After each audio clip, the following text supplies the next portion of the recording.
ये कहानी अनाथ टुनटुनी चिड़िया की है जो कागज के खिलौने बनाकर बाजार में बेचा करती थी। वो अपना पेट पालने के लिए रंग बिरंगे कागजों से खिलौने बनाकर उन्हें बाजार में बेचा करती थी। ले लो सुंदर सुंदर रंग बिरंगे कागज के खिलौने ले लो।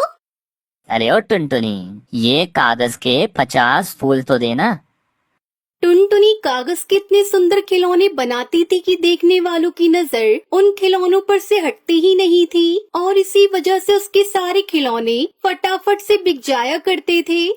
चलो अच्छा है, आज भी मेरे सारे खिलौने बिक गए। अब मैं घर चलती हूँ। ऐसे ही फिर एक दिन टुनटुनी बाजार में खड़ी होकर अपने खिलौने बेच रही होती है। उस समय उसके सामने एक बड़ा हवाई मोटर आकर रुकता है। उसमें से बंटी कबूतर बाहर निकलता है और वो टुनटुनी से कहता है, देखो, हम लोग यहाँ तुमसे एक बात करने आए हैं। हम लोगों का कागज के खिलौने का एक बहुत बड़ा कारोबार है और मैंने सुना है इस गांव में बहुत सारे पक्षी कागज के खिलौने बनाती हैं। इसलिए हम आपके गांव में एक कागज के खिलौने बनाने वाली प्रतियोगिता रखने वाले हैं, जिसमें जो भी पक्षी प्रथम आएगा उसे हम 1 लाख रुपए इनाम देंगे और उसके बनाए हुए खिलौनों को हम शहरों में बेचेंगे। उस कबूतर की ये बात सुनकर टुनटुनी बहुत खुश हो जाती है। लेकिन हमें इनके कितने पैसे मिलेंगे साहब?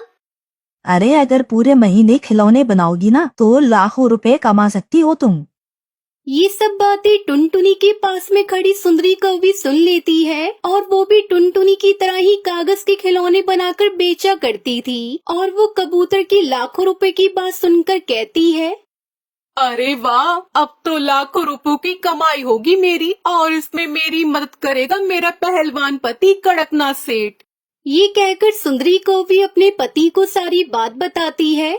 देखो जी, अगर आपको हर महीने लाखों रुपए चाहिए तो आपको मेरा साथ देना ही होगा। अरे आपको पता है ना कि इस पूरे गांव में इस टुनटुनी चिड़िया से अच्छी कागज के खिलौने कोई नहीं बनाता और अगर वो इस प्रतियोगिता में भाग लेती है तो भला मैं कैसे जीत पाऊंगी। अच्छा, तो ये बात है, तो तू चिंता मत कर, मैं उस टुनटुनी को देख लूंगा। ये कहकर कड़कनाथ से टुनटुनी चिड़िया के घर जाता है और उससे कहता है, ओए टुनटुनी, मेरी बात ध्यान से सुन। अगर तूने उस कागज के खिलौने बनाने वाली प्रतियोगिता में भाग लिया तो मैं तुझे इस गांव से धक्के मार के बाहर निकलवा दूंगा और तेरे इस घर में आग लगा दूंगा।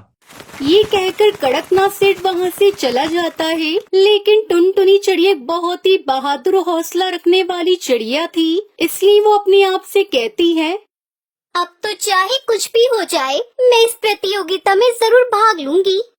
और इस तरह कड़कनाथ सेठ के खूब मना करने के बाद भी टुनटुनी इस प्रतियोगिता में भाग लेती है और उस प्रतियोगिता में जीत जाती है। अरे वाह टुनटुनी, हमें तुम्हारे कागज के खिलौने बहुत पसंद आए, इसलिए अब तुम हमारी कंपनी के लिए कागज के खिलौने बनाओगी और ये रहा तुम्हारा 1 लाख का इनाम। मुबारक हो। जब टुनटुनी की जीत का पता कड़कनाथ सेठ को चलता है तो वो आग बबूला हो जाता है।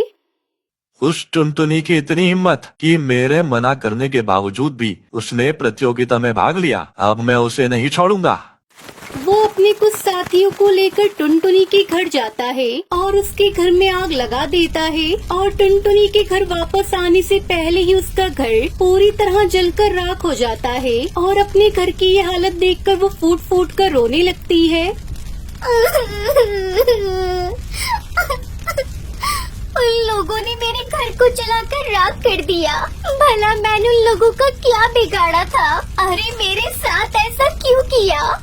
लेकिन कोई बात नहीं, अब मैं भी हार नहीं मानूंगी। अब मैं इन लोगों को इसी गांव में रहकर दिखाऊंगी। ऐसा कहकर टुनटुनी अपने गांव से बाहर घर बनाने की सोचती है। तभी एक बूढ़ा पक्षी भारी सामान अपने सर पर उठाकर ले जा रहा था। अरे बाबा, आप ये सामान मुझे दीजिए, मैं आपकी मंजिल तक इसे छोड़ाऊंगी। तभी वो पक्षी एक परी के रूप में बदल जाती है। टुनटुनी, मैं एक परी हूँ और मैं तुम्हारे बारे में सब कुछ जानती हूँ, इसलिए मैं तो बस तुम्हारे इंसानियत की परीक्षा ले रही थी जिसमें तुम सफल हुई। मैं तुम्हें कुछ ऐसी शक्ति देना चाहती हूँ जिससे तुम कागज के खिलौने बनाते समय जो कुछ भी सोचोगी वो कागज वैसा ही बन जाएगा। इतना कहकर वो परी वहाँ से गायब हो जाती है और टुनटुनी खुश होकर इधर उधर से ढेर सारे पेपर इकट्ठा करने लगती है और दिन रात लगकर कागज के कालीशान घर बनाकर तैयार कर देती है, जो कि दिखने में बहुत ही ज्यादा सुंदर होता है। एक जादुई कागज के घर, तुम एक लोहे की दीवार की तरह मजबूत बन जाना जिसे कोई भी आंधी तूफान हिला न सके। टुनटुनी के इतना कहते ही वो कागज का घर लोहे के जैसा मजबूत हो जाता है। अरे वाह, ये घर तो लोहे जैसा मजबूत हो गया। अब चाहे कुछ भी हो जाए मेरा घर अपनी जगह से हिलेगा भी नहीं। ऐसे ही कुछ दिन बीत जाते हैं। गांव में अचानक से बाढ़ आ जाती है, जिसकी वजह से पूरे जंगल में पानी भर जाता है। पक्षियों के घर भी उसमें बहने लगते हैं, सिवाय टुनटुनी के कागज के घर के। सुनिए, जल्दी कुछ करिए वरना हम लोग इस बाढ़ के पानी में डूब जाएंगे। बस उस टुनटुनी का ही कागज का घर है जहाँ हम लोग सुरक्षित रह सकते हैं। फिर सुंदरी और कड़कनाथ सेठ कुछ और पक्षियों के साथ टुनटुनी के पास जाते हैं और उससे माफी मांगते हैं। कोई बात नहीं, आप सब मेरे कागज के बने घर में आ जाइए। फिर वो सब पक्षी टुनटुनी चिड़िया के बने कागज के घर में रहने लगे। ऐसे ही कुछ दिन के बाद बाढ़ का पानी खत्म हो जाता है। तब कड़कनाथ सेठ टुनटुनी चिड़िया से कहता है, तुम्हारा बहुत बहुत शुक्रिया टुनटुनी, हम तुम्हारे घर की वजह से यहाँ जिंदा खड़े हैं। अगर गांव में हर किसी के पास तुम्हारे जैसा कागज का घर हो तो हर कोई बाढ़ में सुरक्षित रह सकता है। तो क्या तुम हम लोगों के लिए भी ऐसे ही कागज के घर बना सकती हो? इसमें जो भी खर्चा होगा वो मैं दूंगा। और फिर सब पक्षी मिलकर कागज का घर बनाने में टुनटुनी की सहायता करने में लग जाते हैं और कुछ ही दिनों में सभी पक्षियों के जादुई कागज के घर बनकर तैयार हो जाते हैं। और उस दिन के बाद से उस गांव में कोई भी बेघर नहीं होता और हर कोई पहले की तरह हंसी खुशी अपने कागज के बने घर में रहने लगता है।